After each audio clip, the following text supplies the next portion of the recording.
sábado, abrindo as nossas Bíblias no Evangelho segundo escreveu Lucas, médico e gentil Lucas, no capítulo 24. Já lemos a passagem que contou acerca do sepultamento de Jesus, dos versos 50 a 56. Já meditamos nessa tarde. Dando continuidade, o texto segue no capítulo 24, o verso 1, dizendo o seguinte. Vamos estar lendo inicialmente dos versículos 1 ao 12, que diz: Mas no primeiro dia da semana,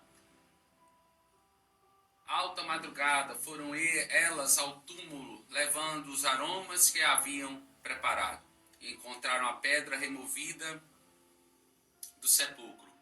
Mas, ao entrarem, não acharam o corpo do Senhor Jesus. Aconteceu que, perplexas a esse respeito, apareceram-lhes 2 varões com vestes resplandecentes.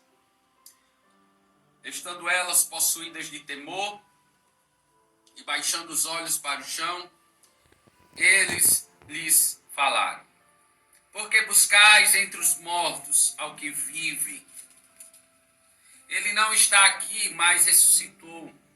Lembrai-vos de como vos preveniu, estando ainda na Galileia, quando disse: Importa que o Filho do Homem seja entregue nas mãos de pecadores, e seja crucificado, e ressuscite no terceiro dia. Então se lembraram das suas palavras, e voltando do túmulo, anunciaram todas estas coisas aos 11 e a todos os mais que com eles estavam. Eram Maria Madalena, Joana e Maria, mãe de Tiago. Também as demais que estavam com elas confirmaram estas coisas aos apóstolos. Tais palavras lhe pareciam como um delírio e não acreditavam nelas. Pedro, porém, levantando-se, correu ao sepulcro e, baixando-se, nada mais viu, senão os lençóis de linho, e retirou-se para casa, maravilhado do que havia acontecido. Verso 36, nesse momento, dando continuidade, falavam ainda estas coisas quando Jesus apareceu no meio deles e lhe disse: Paz seja convosco. Eles, porém, surpresos e atemorizados, acreditavam estarem vendo um espírito, mas ele lhes disse: Por que estáis perturbados? E por que sobem dúvidas ao vosso coração? Vede as minhas mãos e os meus pés, que sou eu mesmo. Apalpai-me e verificai, porque um espírito não tem carne nem ossos, como vedes que eu tenho. Dizendo isto, mostrou-lhe as mãos e os pés. E por não acreditarem eles ainda, por causa da alegria, e estando admirados, Jesus lhes disse: Tendes aqui alguma coisa para que eu possa comer? Então lhe apresentaram um pedaço de peixe assado e um favo de mel. E ele comeu na presença deles. Falemos com o Senhor mais uma vez. Queremos te agradecer, meu Pai, Senhor Jesus, por ter morrido, mas ao terceiro dia, ó Deus, ter ressuscitado, ter enviado a pessoa bendita do Espírito Santo para habitar dentro de nós, a tua igreja. Que o Senhor aplique esta palavra nos nossos corações. Faz o teu reino avançar nessa tarde. Em nome de Jesus. Em nome de Jesus. Amém. Graças a Deus, meus amados e queridos irmãos. Vamos meditar um pouquinho nessa passagem.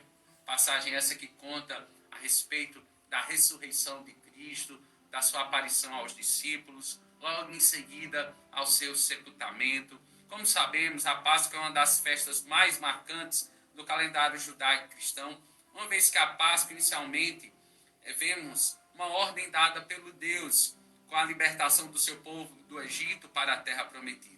Em Cristo temos a verdadeira passagem da morte para a vida, não mais uma libertação física, como aconteceu no povo com o povo do Egito, Deus dando livramento do seu povo, onde Moisés ele liderava o povo do Senhor no Egito, onde ocorreu uma das pragas, né, que foi a morte dos primogênitos, tanto dos animais quanto do povo do Egito. O Senhor livrou o seu povo, livrou os primogênitos dos israelitas.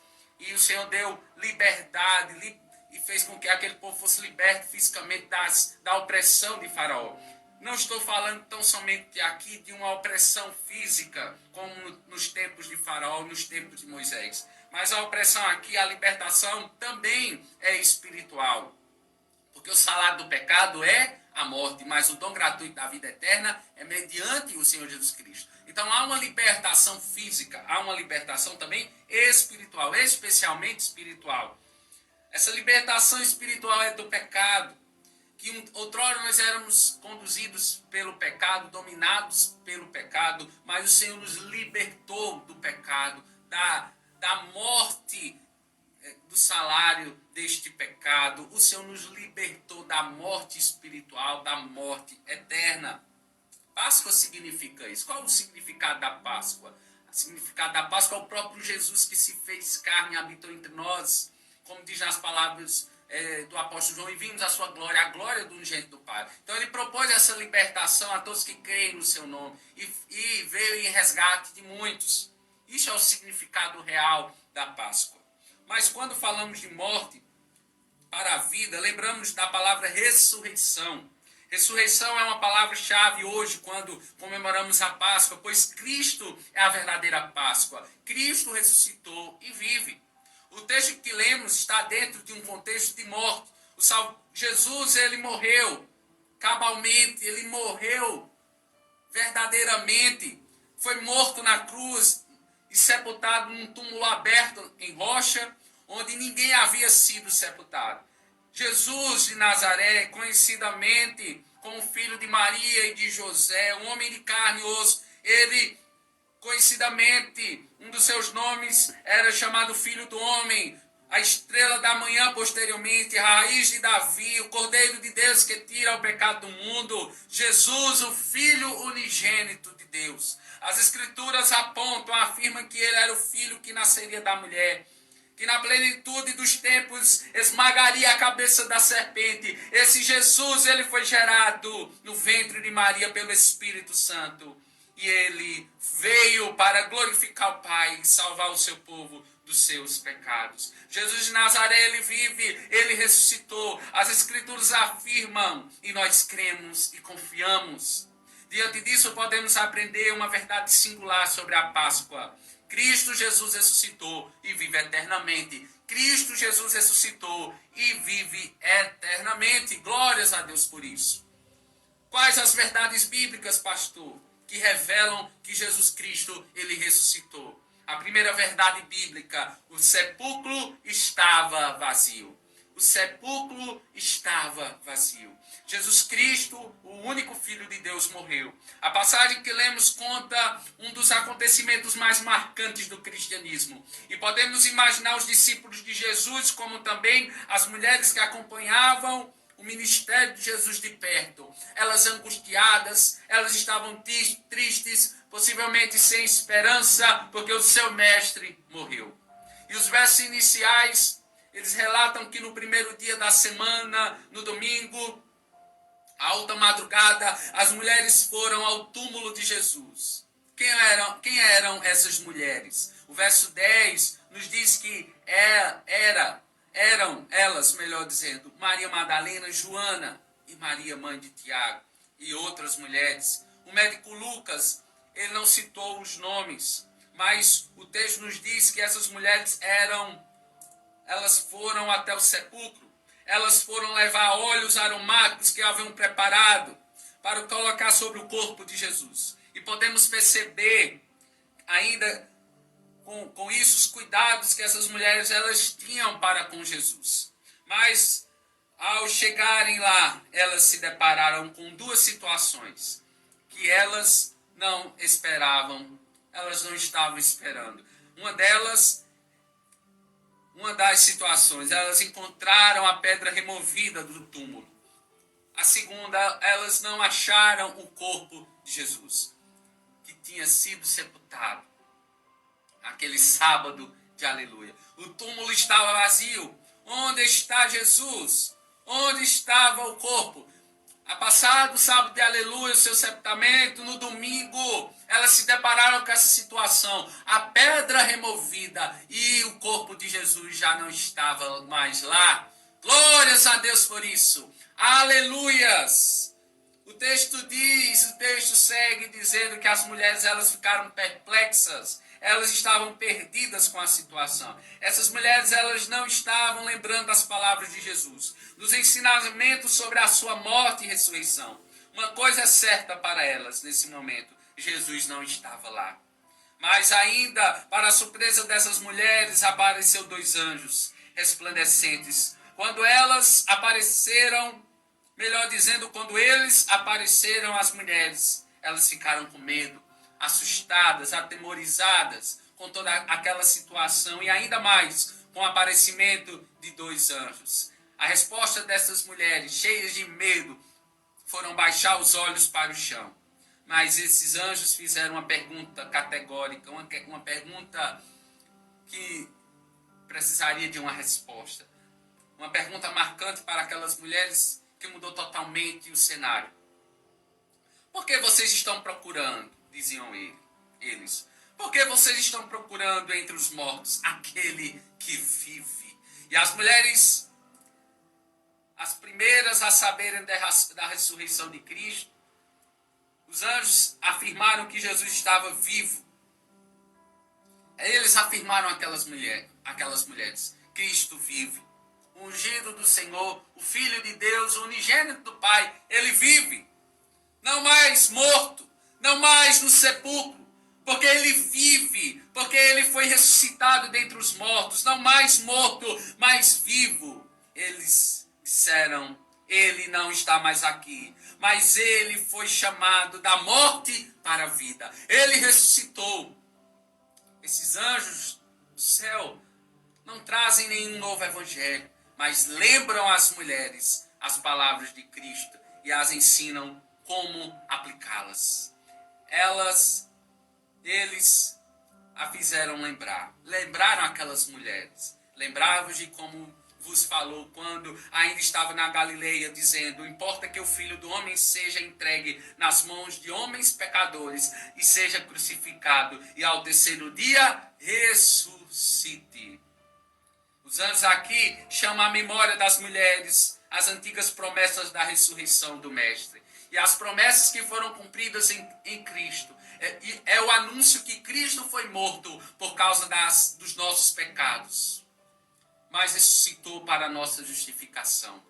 Amados irmãos, ouvintes do programa Palavra Verdadeira, o sepulcro estava vazio, porque Cristo Jesus ressuscitou dentre os mortos. O sepulcro ficou vazio, porque Cristo é o Cordeiro de Deus, porque Ele é o Salvador, porque Ele é o unigênito do Pai, porque Deus é poderoso para cumprir as suas promessas.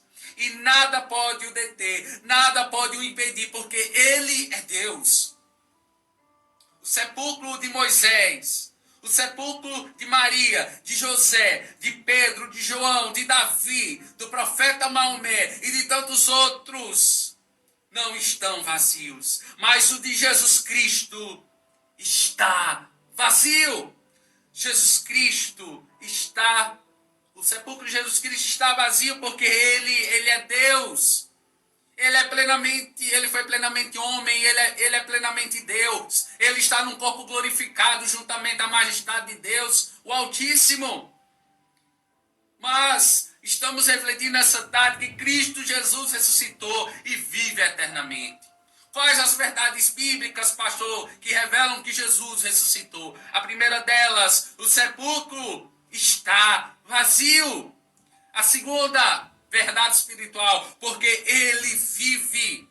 Após as mulheres, Pedro e os demais discípulos irem ao sepulcro e virem que o sepulcro estava vazio, Jesus aparece a 2 discípulos. Passagem esta conhecida como a passagem conhecidamente como os discípulos no caminho de Emaús.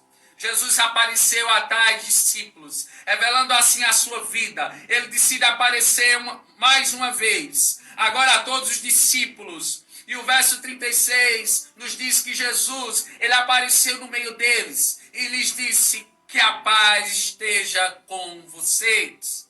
E os discípulos de Jesus, em vez de ficarem alegres, em júbilo, eles ficaram assustados e com medo, atemorizados. Eles estavam pensando que estavam vendo um espírito. Ninguém se lembrou. Ninguém se lembrou da promessa. Quando olhamos para a reação dos discípulos, nós percebemos que muitas vezes somos iguais a eles. Como temos dificuldade de confiar em Deus, como temos dificuldade de receber o Senhor Jesus Cristo como único e suficiente Salvador das nossas vidas, das nossas almas. Ainda hoje nós temos essa dificuldade natural, ordinária, que os discípulos, ao se depararem com o próprio Jesus, tiveram. Jesus começou a provar que ele estava vivo. E os versos 39 a 43 nos revelam estas provas. Vamos a elas? Ele mostrou os pés e as mãos. Ele permitiu que eles o tocassem. E ainda comeu com eles peixe. Os discípulos não estavam acreditando que eles estavam vendo. Jesus ressuscitou. Jesus estava demonstrando para eles: eu sou o Senhor e Salvador de vocês. A presença de Cristo, do ungido de Deus, após a sua ressurreição. E quando foi assunto aos céus, quando subiu aos céus, trouxe alegria, louvor e júbilo. Porque Jesus, o Senhor e mestre deles, estava vivo. Eles viram e ouviram, apalparam e celebraram a sua vida, porque ele vive. Podemos crer no amanhã. Hoje não podemos tocá-lo, nem ver, nem sentir o Senhor Jesus. E isso não é necessário. Não se faz necessário mais. Não podemos, mas podemos, melhor dizendo, descansar em nossa fé na palavra de Deus. Pela fé entendemos que o Senhor Jesus ressuscitou e está vivo. Essa passagem me faz lembrar uma canção do hino da harpa cristã, 545, intitulada Porque Ele Vive. A história dessa canção é marcante para aqueles que escreveram, baseado em João 14, 19, que diz: porque eu vivo, vocês também viverão. William Guyton e sua esposa, Glória, fizeram uma canção no final dos anos 60, em um momento muito difícil de suas vidas. Era Páscoa. Enquanto eles esperavam seu terceiro filho, eles passaram por problemas, como turbulências em sua igreja. Também tinham a recuperação de uma doença séria de Bill, e uma grande apreensão de Glória sobre o mundo aos quais estavam trazendo sua criança. Era um tempo longo e de seca. Na época, nenhum hino havia sido escrito. Foi nesse período que eles começavam a pensar e dizer: porque Cristo vive, podemos encarar o amanhã.